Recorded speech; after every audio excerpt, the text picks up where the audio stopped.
Latest episode দেখুন একদম add free. দেখি বসো দেখি।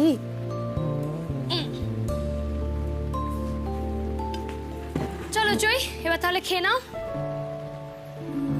খেয়ে নাও। না, আমার খিদে নেই। উমা, খিদে নেই বললে কি করে হবে? খেতে হবে, তারপর তাড়াতাড়ি ঘুমোতে হবে, কাল স্কুল আছে না, এবার তো দেরি হয়ে যাবে। মাম্মাম খেতে বসে গেছে। Good good. বাইরের অবস্থা তো খুবই খারাপ, বৃষ্টি থামার নামই নিচ্ছে না। হ্যাঁ, খুব বাজেভাবেই ফেসে গেছি।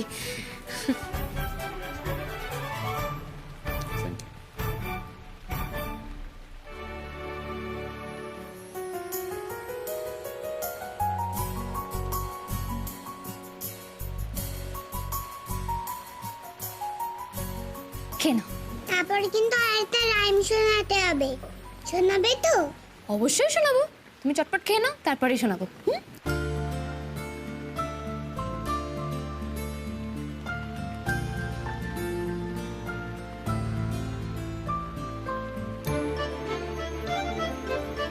আরে না না, আমি খাবো না, আমি ডিনার করবো না।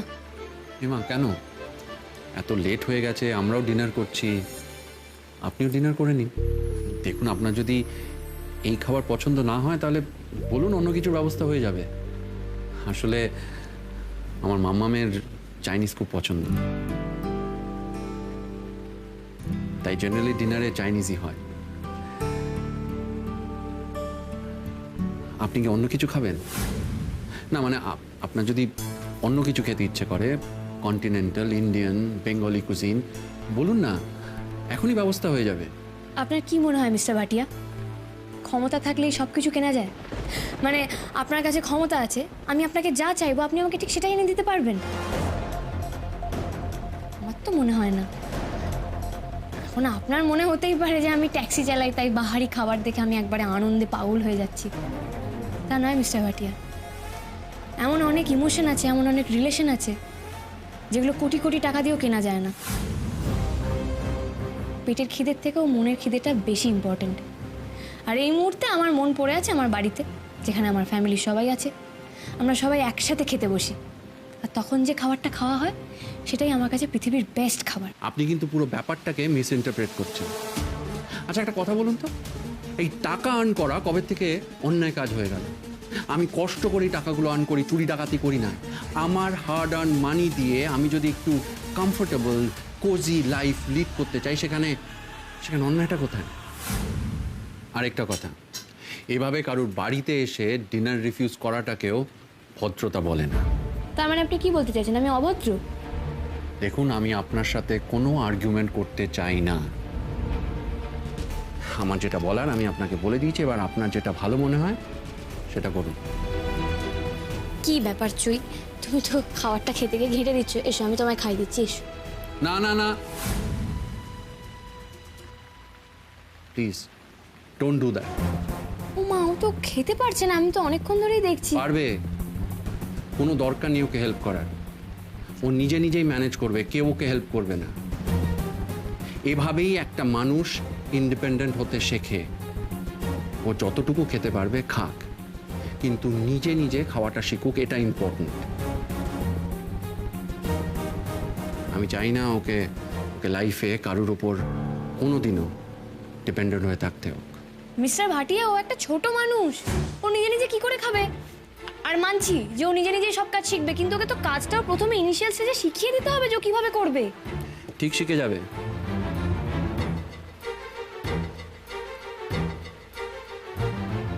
আমাকে দেখে দেখে ঠিক শিখে যাবে।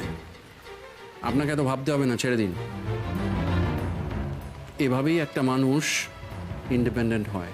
হ্যাঁ, চইয়ের আপনার মতো ইন্ডিপেন্ডেন্ট হওয়াটাই শুধু বাকি আছে, আর দরকার নেই আপনার মতো ইন্ডিপেন্ডেন্ট হওয়ার। কি হবে তারপর? তো খেতে খেতে ফোন ঘাঁটতে শিখবে। দেখুন, আমি ফোন ঘাঁটছি না, অফিসের কাজ করছি, এটাকে মাল্টিটাস্কিং বলে।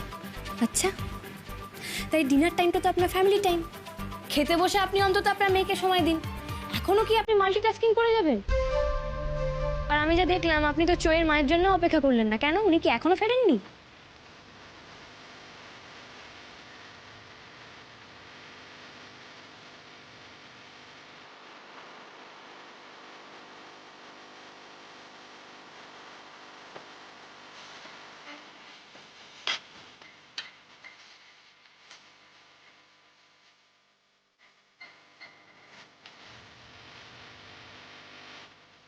জানেন, আপনি বড্ড বেশি কথা বলেন, অপ্রয়োজনীয়, মিনিংলেস, ফালতু কথা। যেই কথাগুলোতে আপনার মাথা ঘামানোর দরকারই নেই, সেই কথাগুলোতেও আপনার একটা না একটা ওপিনিয়ন থাকে। That's very irritating. আমি মানছি আমি বেশি কথা বলি, তাই বলে আপনারই বা এরকম রিয়াক্ট করার কি আছে? একটা কথা বলবো আপনাকে। আপনি যখন অন্য কারোর বিষয়ে কোনো মন্তব্য করবেন, তাকে জাজ করবেন, তার আগে সবটা জেনে বুঝে তারপর নিজের লিমিটের বাইরে গিয়ে কোনো কথা বলবেন। It's really not acceptable. চাপ বাবা, কি এমন বললাম আমি? এখান থেকে আমাকে এক্ষুনি বেরোতে হবে, এক্ষুনি বেরোনো দরকার আমার।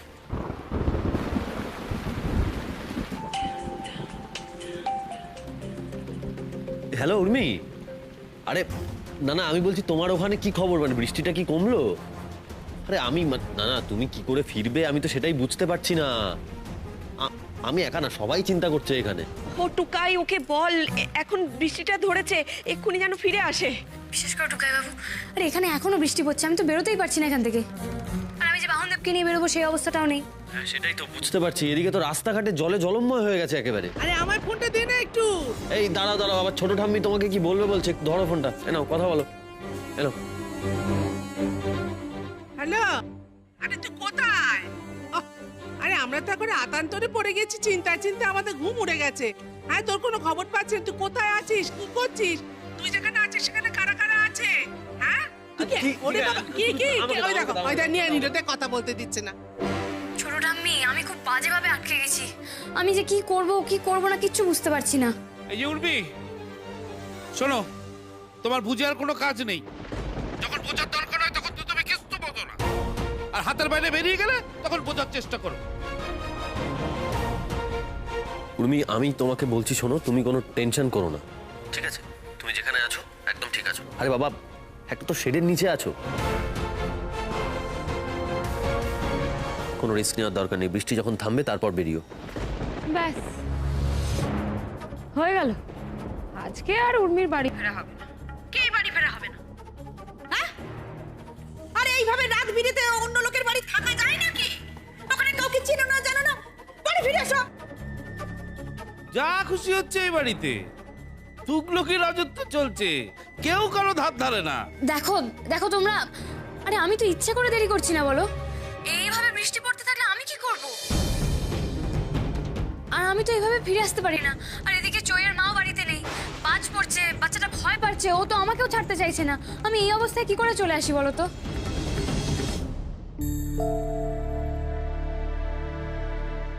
আমার মনে হচ্ছে আপনি আজ বাড়ি ফিরতে পারবেন না। বাইরের যা অবস্থা, আমি বলছিলাম যে আপনি কিন্তু ডিনারটা করে নিতে পারতেন। প্লিজ, আমি রিকোয়েস্ট করছি।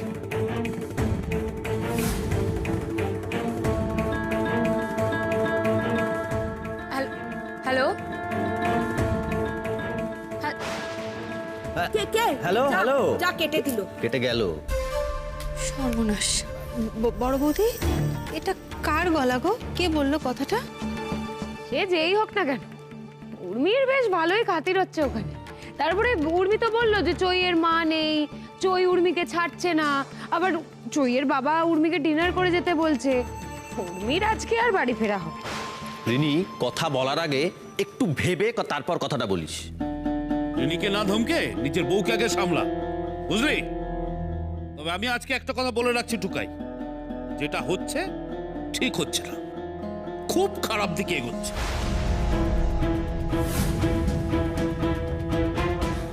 মানে ওই উর্মি ওই বাড়িতে থাকবে শুধু ওই বাচ্চা মেয়েটা আর ওর বাবা একটা পরপুরুষ। এটা ঠিক হচ্ছে তো টুকাই?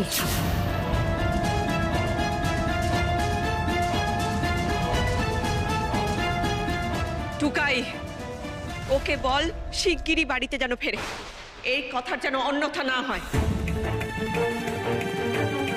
ওর কিসে ভালো কিসে মন্দ এক এক সময় ভুলে যায় ও। বড় বউ একদম ঠিক কথা বলছে টুকাই। দেখ, আমি বলছি না নাত বউ খারাপ কিছু করছে, কিন্তু হ্যাঁ, ভালো মন্দের বাজ বিচার তো সব দিক ভেবেচিন্তেই করতে হয়। নাত বউকে বল ফিরে আসতে, ওর ফিরে আসাটাই দরকার।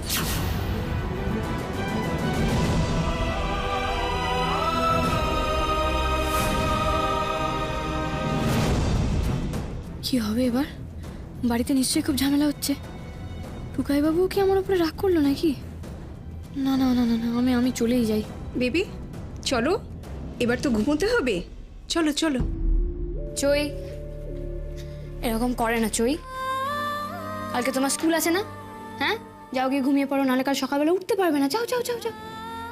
টাটা। টাটা।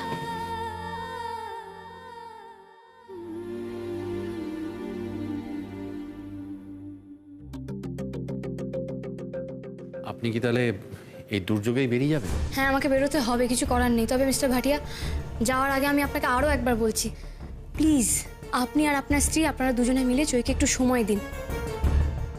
হ্যাঁ, আমি জানি আমার বলে কোনো লাভ নেই, আপনার হয়তো এটাও মনে হবে যে আমি আপনাদের পার্সোনাল ব্যাপারে একটু বেশি নাক গলাচ্ছি, কিন্তু মিস্টার ভাটিয়া, আমি যেটা বলছি চইয়ের ভালোর জন্যই বলছি। আরও ভালোটা ভাবি বলেই হয়তো এক কথা বারবার বলছি। আমি চাইলে তাও মাম্মাকে সময় দিতে পারবো, কিন্তু ওর মা চাইলেও পারবে না।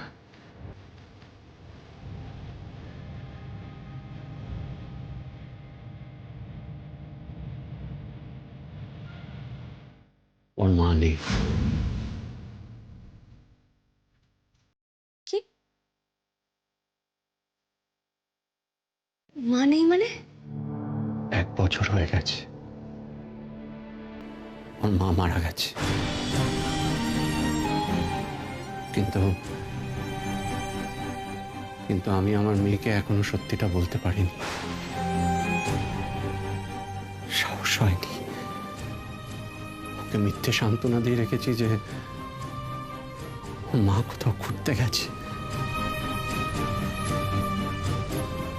আর সবার মায়ের মতো একদিন ওর মাও ফিরে আসবে।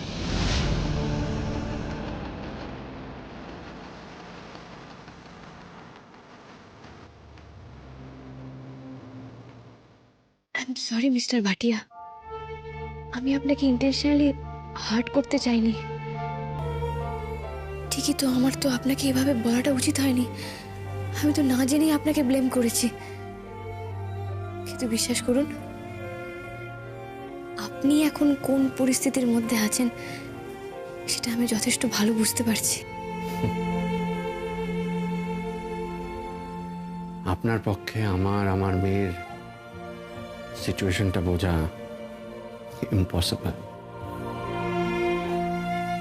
শুধু আপনি কেন, এই পৃথিবীর কেউই বুঝতে পারবে না। না মিস্টার ভাটিয়া,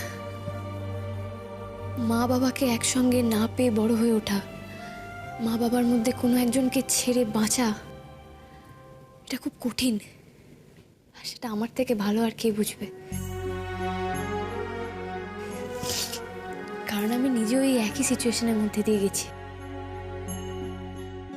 চই এখন যে ফেজের মধ্যে দিয়ে যাচ্ছে, যে একাকিত্বটাও বোধ করছে, সেটা একটা সময় আমিও করেছি, দিনের পর দিন, বছরের পর বছর। হ্যাঁ, এখন হয়তো আমি অনেকটা কাটিয়ে উঠেছি, তাও সেটা যে বাড়িতে আমার বিয়ে হয়েছে সেই বাড়ির জন্য, সেই ফ্যামিলির প্রত্যেকটা লোকের জন্য। কিন্তু তবু জানেন তো মিস্টার ভাটিয়া, এই একাকিত্বটা না আমি কখনো পুরোপুরি হয়তো কাটিয়ে উঠতে পারবো না, আর সেটা কাটানো সম্ভবও না। এই যন্ত্রণাটা না থেকেই যায়। হয়তো সেই দিক থেকেই আমি ওর সঙ্গে নিজেকে এতটা রিলেট করতে পারি। আর এইসব কথা ভেবেই আমি আমার নিজের এখতিয়ারের বাইরে গিয়ে আপনাকে এতগুলো কথা বলে ফেলেছিলাম। তবু বলছি মিস্টার ভাটিয়া, আমি আমার ব্যবহারের জন্য আপনার কাছে ক্ষমা চাইছি। আমার সত্যি ভুল হয়ে গেছে না জেনে এত কিছু বলে দেওয়া। আমি আপনাকে একটা রিকোয়েস্ট করব।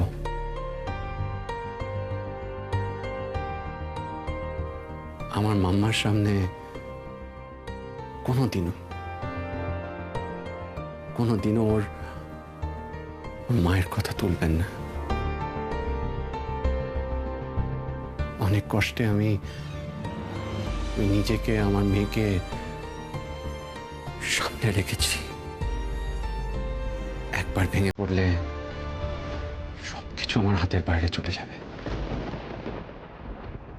সবকিছু।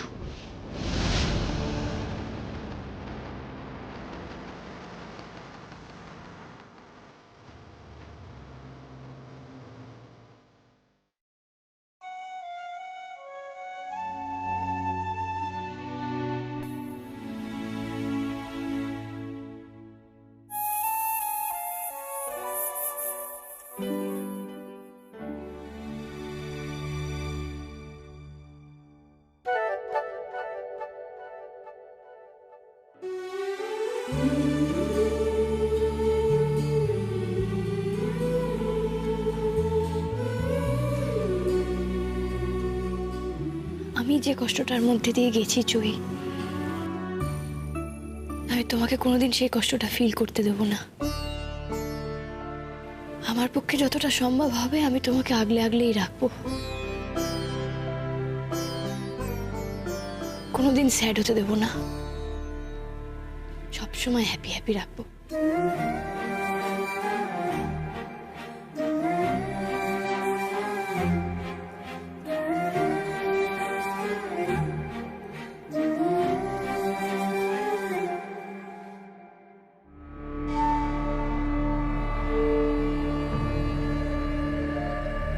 ওই যে শেষমেশ এলেন তিনি।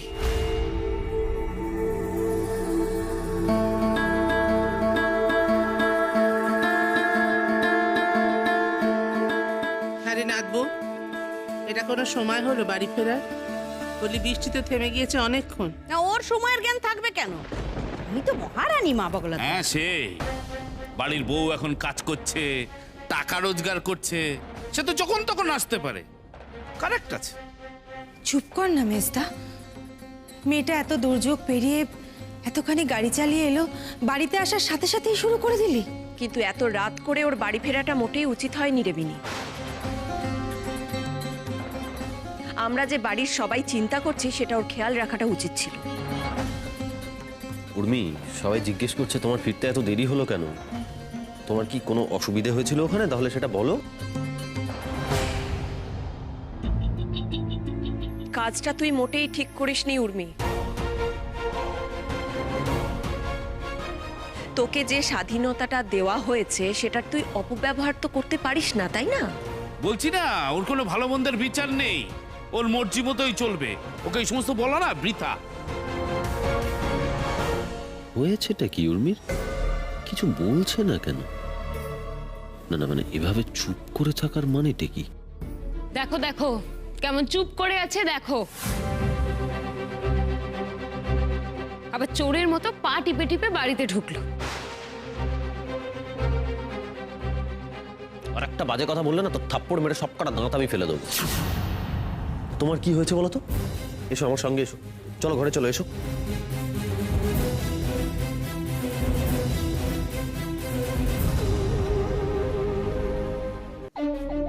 এবার বলো তো কি হয়েছে তোমার উর্মি? তোমার তোমার চোখ মুখটাও তো ঠিক লাগছে না। উর্মি, কোনো প্রবলেম হয়েছে সেটা বলো তাহলে আমাকে। বলবো টুকাই বাবু, তোমায় বলবো না তো কাকে বলবো? কি বলো তো টুকাই বাবু, আমি না খুব অবাক হয়েছি, আবার শক্ত বলতে পারো। কি কি হয়েছে, মানেটা কি? কি বলো আমাকে। এই যে চই, ও এত একা একা থাকে, এত চুপচাপ থাকে, কেন থাকে জানো? না, কেন থাকে বলো তো? কারণ ওর সিচুয়েশনও আমারই মতো টুকাই বাবু। আমি যেমন ছোটবেলায় আমার বাবাকে হারিয়েছিলাম, চইয়েরও মা নেই টুকাই বাবু। ওর মা 1 বছর হলো মারা গেছেন। কি বলছো কি উর্মি? ঠিকই বলছি গো টুকাই বাবু। আর আমি কেন এত কষ্ট পাচ্ছি জানো তো? আমার না ওকে দেখে মনে হচ্ছে আমি চোখের সামনে আমার ছোটবেলাটাকে দেখতে পাচ্ছি। ও এখনো কিছু জানে না টুকাই বাবু, ওইটাই ভাবছে যে ওর মা কোথাও বেড়াতে গেছে আর একদিন ঠিক চলে আসবে। মিল, আমিও তো তাই জানতাম টুকাই বাবু। একদিন হঠাৎ করে যখন জানতে পারলাম বাবা আর কোনোদিন ফিরবে না, কি বলতো টুকাই বাবু, এটা তো ঠিক যে আমার বাড়িতে আমার জীবনে কোনো কিছুর কোনো অভাব ছিল না, কোনো জিনিসপত্র টাকা পয়সা অ্যাপারেন্টলি কোনো কিছুর অভাব ছিল না, পুরো তাই। কিন্তু যে মানুষটা আমাকে বোঝাবে, যে মানুষটা আমাকে সঠিক রাস্তা দেখাবে, সেই মানুষটারই তো অভাব। তাই তো কোনো কিছুর সাথে আমার সেন্স অফ অ্যাটাচমেন্ট তৈরি হয়নি। আর তখন থেকেই না আমি ফিল করেছিলাম মা বাবার মধ্যে কোনো একজন না থাকলে কিরকম লাগে। এই জায়গাটা না কখনো পূরণ হওয়ার নয় গো টুকাই বাবু। আমি তো নিজের মতো ছড়িয়ে ছিটিয়ে বড় হয়েছি, যখন যেটা মনে হয়েছে করেছি। আমার জীবনে কোনো পারপাস ছিল না, কোনো মানেও ছিল না। কিন্তু আমি লাকি টুকাই বাবু যে আমি তোমাকে পেয়েছি। তুমি এসে আমাকে একটার পর একটা জিনিস শিখিয়েছো, গাইড করেছো, আমার এই মিনিংলেস জীবনটাকে একটা মানে দিয়েছো, একটা পারপাস দিয়েছো। কিন্তু ওইটুকু একটা বাচ্চা মেয়ে, ওর কি হবে টুকাই বাবু? ওর হাত কে ধরবে? তুমি ধরবে চইয়ের হাত।